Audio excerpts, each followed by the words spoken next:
Hi, ako si kaibigan. Ordinaryong bus conductor gaya nila. Dito nga pala kami nag-umpisa ng pila sa Tower B. At habang kami nakapila at nagtatawag ng pasahero, isa sa mga pasahero nag-aabang ay nakakilala sa atin.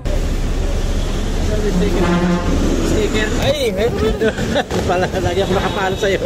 Makita nga kayo masaya na makita ako ay malaking kagalakan na nga sa aking pagkatao.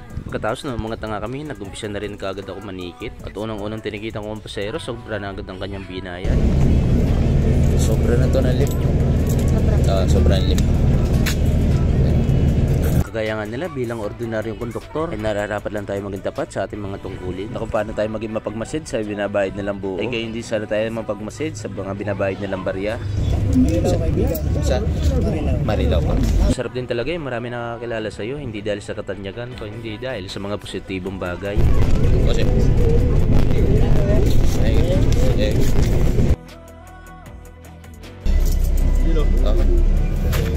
kami na nga pala uli ang magkasama ng driver kong si Cesar Paliciano. Halos 3 linggo din kasi kami hindi nagkasama. Kaya ng mga nakaraan, patugis-tugis na muna ako at iba't ibang driver ang akin nakakasama. Kasi Isang San Jose. San Jose? Simbahan ba? Sa may Heights. Heights lang. Tapos isang SM Perview. Ay, hindi makakadiretso na SM Perview. Hanggang FBR lang tayo. Wala lang sample, FBR terminal. Lang si terminal natin. Kung mag-SM Perview, Ito lang. siya. Babaan na lang kayo doon sa kahit muson lang din, muson. Tapos doon may mga Egypt na dadaan mismo ng SM Perview. Yung mga kulay dilaw, yung mga panobaliches. Ganun. Kahit sa central siya bumaba. At kapag may ganitong senaryo nga, tama yung impormasyon na ibibigay mo sa mga pasahero. Sa gayon, hindi sila maligaw at maparami pa ng gastos na makakarating sila ng tama sa kanilang pupuntahan. Sorry, full side guys. Sarap din talaga yung maraming bumabati sa'yo. Kaya dapat marunong ka rin may pagkapwa-tao. Hindi lang sa mga pasahero, kundi sa mga kagaya nito.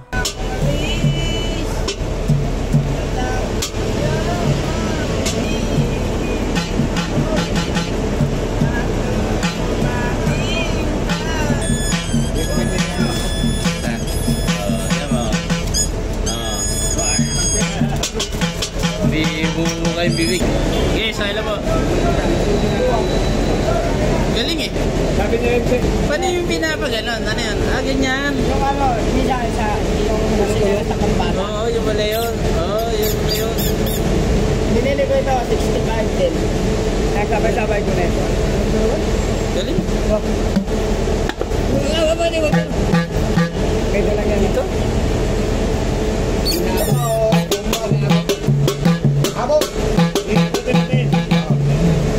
Nang dumating ka sa buhay ko, pinago mong lahat. Sige. Ibigay mo ng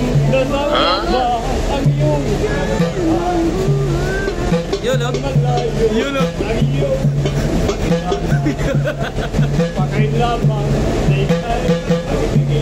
Yun. Ito'y ang lambing. Subok na ang aking pag-ibig. Ikaw naman sa buong daigdig. Bigla nga dumating yung kasunod namin, kaya naputol yung aming pagja-jamming. Sarap din talaga sa pagkaramdam yung wala kang pagtatangi sa mga tao. Diyan ka? Oo, wala ako sa musun eh. Okay. Sa kabila, no? Sa RC sa kabila.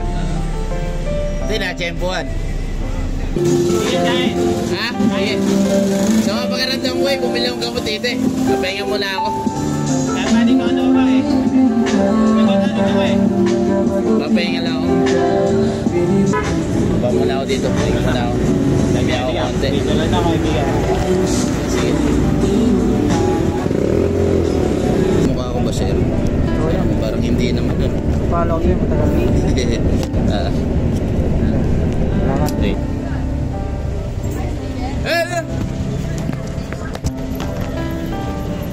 Saan punta? Dito lang po. May isa ba dito ano? Ito na lang. Para tigisa kayong ano, partner. Yun. Lawat po. Okay. May nag-message kanina. Saan po? Sa Facebook. Facebook? Si Maybe. Nandito na kayo, sir? Kailan kayo ano? Kaninang maga. Kailan umaga? Sige po. Thank you, sir.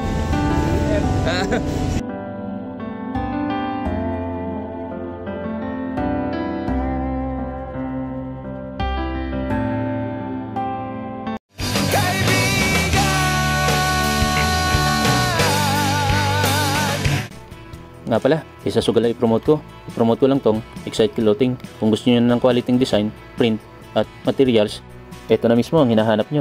Visit nyo lang yung kanilang page na Excite Clothing.